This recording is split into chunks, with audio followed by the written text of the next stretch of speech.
as a consultant, we generally tend to do one of three things. We generally tend to help customers launch programs if they don't have a program.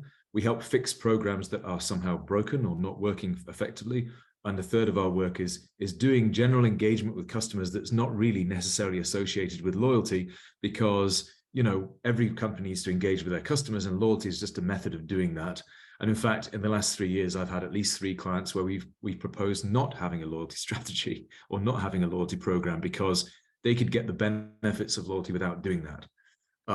And of those 3, I think the one I'm seeing most of at the moment is the second one, which is programs which aren't working effectively. I think that, having looked at probably getting on for hundreds of loyalty programs in my career, I would say that at least half of them don't work, or half of them don't work as well as they would. And if you're honest with yourselves on a return investment basis, are they actually making money? I would say about half of them aren't.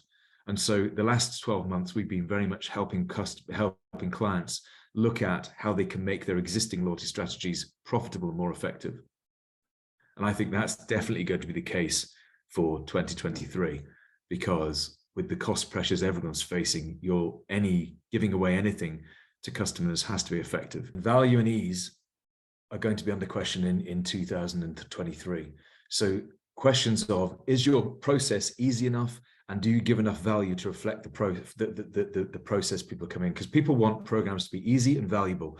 All the other stuff, gamification, emotional response, personalization, mobile experiences, all of that stuff you can put on top of a work program that's working. If the program isn't fundamentally working, you're not providing it simple enough and valuable enough, then you question. So I would say, of those things, the ones that I would be thinking is mobile experiences. So how can you move away from plastic cards and more into the mobile wallet? Not an app, but a mobile, you know, how can you make that mobile experience easier?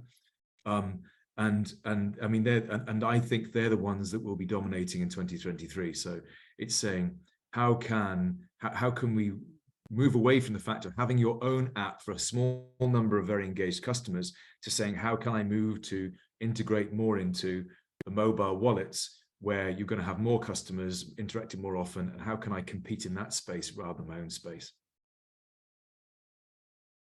I think the main one, the one that really has come into its own, and I think this is because a number of players now in this market, is this sort of card linking. The fact that loyalty is done for you, right? Is you just have to do this little thing of linking these, 2 entities together, and suddenly your rewards appear. So you make it effortless. You don't have to remember to put in your loyalty card number. You don't have to remember to log in somewhere. I think that's going to stay, and I think the banks are playing a really important role in making sure that happens, because they've made it so much easier.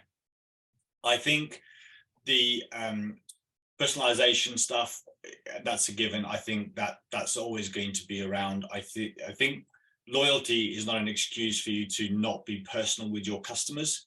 It is it gives you the ability to be even more personal. And in fact, a lot of people would say, I've given you all this data, why are you sending me stuff that is completely relevant to me? And those conversations are still going on today. Gamification, I'm really interested by. I have not yet, and I've had a number of clients and a lot of conversations in the kind of esports arena, so gaming, computer games. But I've not yet found a really good way of introducing gamification to loyalty without overstepping that boundary of betting, right? This conceptually that you're putting something at risk in order to earn something else. Now, I think there are some opportunities, some industries out there for where this would be really cool. So I'm thinking gyms, in terms of active participation in the number of visits. So it's good for my health and good for a currency to play in that space. Whether it's something that tracks my steps if I don't go to a gym, or whether it's something that tracks walking exercise, that kind of thing. Vitality are doing some stuff in this space, which I think is super exciting. So gamification from a goal setting perspective, I think could be quite interesting. I just don't think it's very appropriate for a lot of the brands out there. At least I've not found one that's doing it well yet. You know, there's been an evolution in how brands are trying to engage with customers. And so gamification has become, you know, more interesting because it does drive engagement with customers.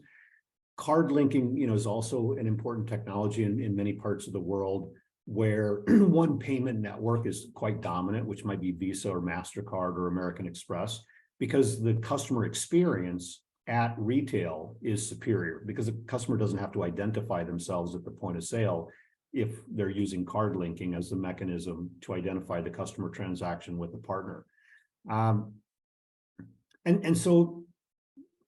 But brands are at different stages of implementing each of those different types of you know, customer engagement techniques. And so depending on where the brand was at the beginning of 22 and where they ended up by the end of 2022 will sort of dictate, you know, where they start in 2023. But again, I think all of those techniques are the major trends and they're the priorities for the larger loyalty programs.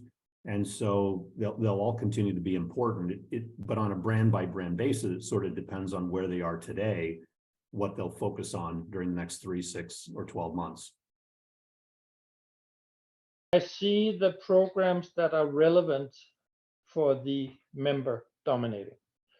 And that's of course really hard to quantify, right? But the programs where they are able to be relevant will be the winners. I would say regardless of technology, right? Then it can be better or less, or better or worse based on the technology. I think that's one way, one definite that will prevail. I also think that programs that offer an earn and burn capability across either within their own assets, where if they have enough assets to be relevant and have enough frequency of use, then they can do it in their own environment. That could be like a very large hotel chain, for example, or a large supermarket chain. But everybody else that has either that doesn't have daily interactions with the consumer needs to build partnerships to make their loyalty programs work. I mean, in the old days, it was always about coalition programs which had a lot of issues, right? The ones I see winning are the ones with a strong owner of the program with a lot of partners, but there is an owner, right? So an example could be Scandinavian Airlines, for example, has a strong program where they have like 2,000 different partners, but it's still a Scandinavian Airlines proposition controlled by Scandinavian Airlines.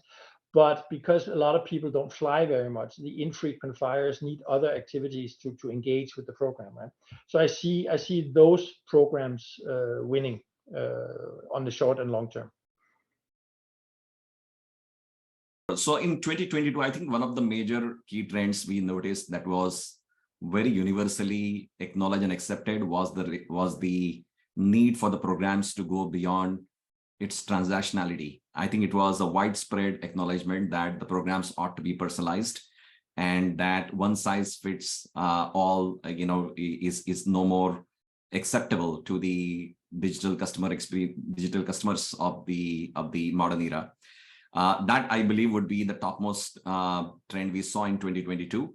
Rise of partnership, I think that is also a notable trend. We've actually seen several loyalty programs exploring the idea of morphing themselves into lifestyle-oriented rewards programs. Even though it's in nascent stages, we expect that trend to continue to strengthen further in 2023 and thereafter. We do believe that ecosystem is the future of loyalty programs. We also saw in 2022 the much more broader use of artificial intelligence and machine learning technologies. I think we found several compelling use cases that started to leverage AI very effectively. I think until 2022, there were lots of experiments done, but 2022, where we started to see the AI starting to deliver value in terms of driving customer experiences, in terms of fraud detection, in terms of forecasting, anomaly detection. AI has started to play a wonderful role in loyalty management. And we just see the penetration of AI continue to increase as we go into 2023. personalization and mobile experience were keys for us in 2022. In 2023, loyalty programs will move closer to the buying process and will be based much more on commercial KPIs. In this sense, predictive analytics and segmentation will gain importance, and that this will support hyper-personalization that we see as a main key dominating in 2023.